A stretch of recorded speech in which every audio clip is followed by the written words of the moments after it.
Selanjutnya kita masuk ke soal nomor 5. Di sini tentukan nilai minimum dari fx sama dengan x pangkat 3 dikurang 2x pangkat 2 pada interval minus 1 sampai 2. Nah, untuk mencari nilai minimum, itu kita harus mencari dulu, yang pertama itu kita cari titik kritisnya. Oke, nah setelah kita mendapatkan titik kritis ini kita masukkan ke dalam fungsi fx ini. Kayak gitu. Nah, nanti akan mendapatkan nilai terbesar dan nilai terkecil. Nilai terbesar itu nilai maksimum, dan nilai paling kecil itu nilai minimum. Kayak gitu. Nah, di sini titik kritis itu ada tiga, teman-teman. Yang pertama itu ada titik ujung ya, atau titik interval. Nah, titik ujung itu yang mana? Nah, titik ujung itu yang ini nih. Ya, titik ujung atau titik interval, yang ini. Nah, terus yang kedua, itu kita harus mencari titik stasioner. Stasioner. Nah, untuk mencari titik stasioner ini, turunan pertamanya atau f aksen x-nya itu harus sama dengan 0. Kayak gitu. Nah, terus yang terakhir, yang ketiga, kita harus mencari titik singular. Titik singular. Nah, titik singular itu adalah titik yang membuat f aksen x-nya itu tidak ada. Kayak gitu. Nah, ini mungkin udah dibahas juga di tutorial, tapi di sini saya nggak akan membahas lagi secara dalam. Intinya kayak gini, titik singular adalah titik yang membuat turunan pertamanya itu nggak ada nilainya. Nah, terus juga yang perlu teman-teman perhatikan ya, jadi di sini itu ada nilai maksimum, ada nilai max, ada nilai minimum. Oke, minimum. Ini saya singkat aja, nilai max dan nilai minimum. Nah, ini ada juga lawannya ya, atau temennya lah. Jadi ada juga yang namanya nilai max lokal, dan ada yang kedua itu nilai minimum lokal. Nah, kedua ini sama yang ini itu adalah dua hal yang berbeda, teman-teman. Jadi jangan sampai salah ya. Jadi untuk nilai maksimum lokal dan minimum lokal itu kita bisa menggunakan turunan pertama dan turunan kedua. Nah, sedangkan untuk menemukan nilai maksimum dan nilai minimum ini kita hanya membutuhkan titik kritis. Kayak gitu. Nah, ini mungkin udah dibahas juga di tutorial, jadi nggak akan saya terlalu bahas. Kita akan coba fokus aja untuk membahas soal nomor 5 ini. Nah, di sini tentukan nilai minimum dari fungsi ini. Nah, kita coba jawab dulu. Jawab. Nah, yang pertama kita harus mencari titik kritisnya, ya kan? Titik kritis. Nah, titik kritis yang pertama, titik ujung atau titik intervalnya. Nah, titik ujungnya di sini kan udah jelas lah dari soalnya, yaitu X sama dengan minus 1 dan X sama dengan 2. Gitu. Nah, terus yang kedua, kita mencari titik stasioner.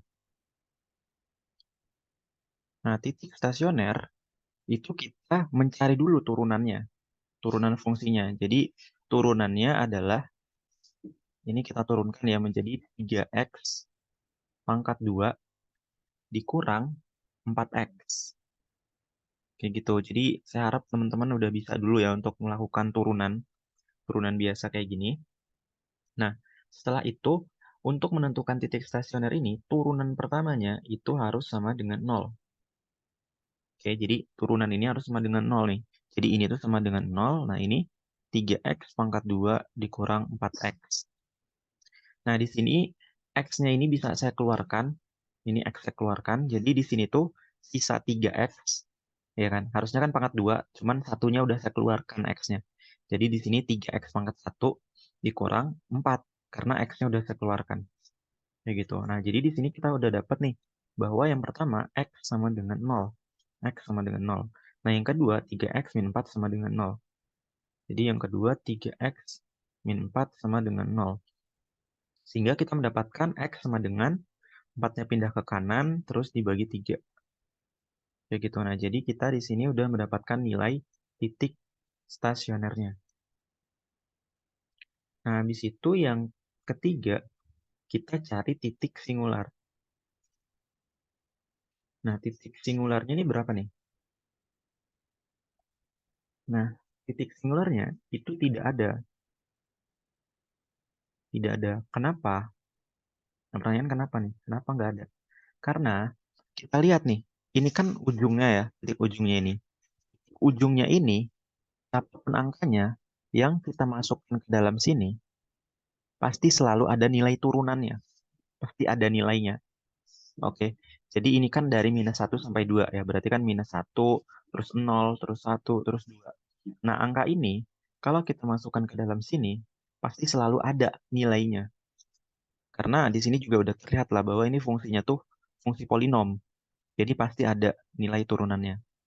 Maka di sini, karena ada nilai turunannya, maka titik singularnya tidak ada. Kayak gitu. Nah, ini coba saya hapus saja. Nah, kita udah mendapatkan titik-titik kritisnya. Ini coba saya buat di sini. Nah, sehingga titik kritisnya di sini langsung kita gabungkan aja ya antara titik titik ujung, titik stasioner, dan titik singular. Jadi di sini ada -1, ada 2, terus di titik stasionernya ada 0, terus ada 4/3. Nah, tapi biasanya untuk penulisannya itu kita tulis secara urut ya. Jadi kita tulis secara urut, berarti dari -1, terus 0, terus 4/3, terus 2. Nah, jadi ini adalah titik kritisnya. Nah, setelah itu untuk mendapatkan nilai minimum atau nilai maksimum, kita masukkan titik kritisnya ini ke dalam fungsi fx. Jadi kita masukkan ke dalam fungsi fx. Nah, jadi di sini kita masukkan nih. Jadi fx-nya ini kan coba saya tulis ulang dulu. Fx-nya itu kan ini nih. X pangkat 3 dikurang 2x pangkat 2. Nah, x-nya kita ganti dengan nilai-nilai yang ini. Yang pertama kita masukin dulu sama -1. Jadi di sini -1, yang ini kita masukin. -1 pangkat 3 dikurang 2 dikali -1 pangkat 2. Nah, ini kalau dihitung hasilnya sama dengan -3. Nah, terus yang kedua, kita ganti x-nya sama 0. Jadi di sini 0 pangkat 3 dikurang 2 dikali 0 pangkat 2. Hasilnya di sini 0 ya. Nah, terus yang ketiga, kita ganti x-nya dengan 4/3. Jadi di sini 4/3, di sini sama dengan 4/3 dipangkatkan 3 dikurang 2 kali 4/3 dipangkatkan 2. Nah, ini kalau dihitung hasilnya sekitar minus ya. Minus minus 32/27.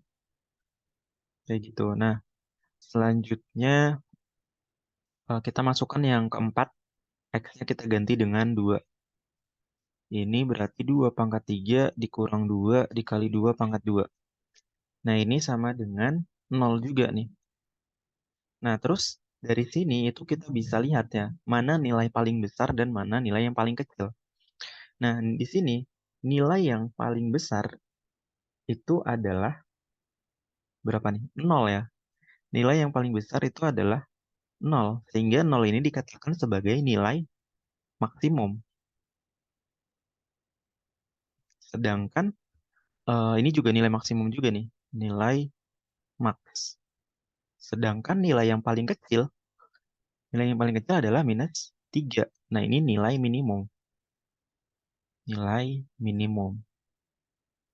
Nah, sehingga di sini kita bisa membuat kesimpulan bahwa kesimpulannya adalah kita buat di sini nilai minimum ya adalah -3 pada X sama dengan -1. Jadi nilai minimumnya ini, terus nilai maksnya adalah ya di sini adalah 0 pada X. Kita masukin X-nya. Pada X, 0 itu nilainya pada X sama dengan 0, dan X sama dengan 2. Kayak gitu. Jadi ini adalah jawabannya. Oke, mungkin itu aja untuk pembahasan soal nomor 5. Kalau teman-teman masih bingung atau punya pertanyaan, silakan teman-teman tanya aja di kolom komentar. Saya tutup videonya. Wassalamualaikum warahmatullahi wabarakatuh.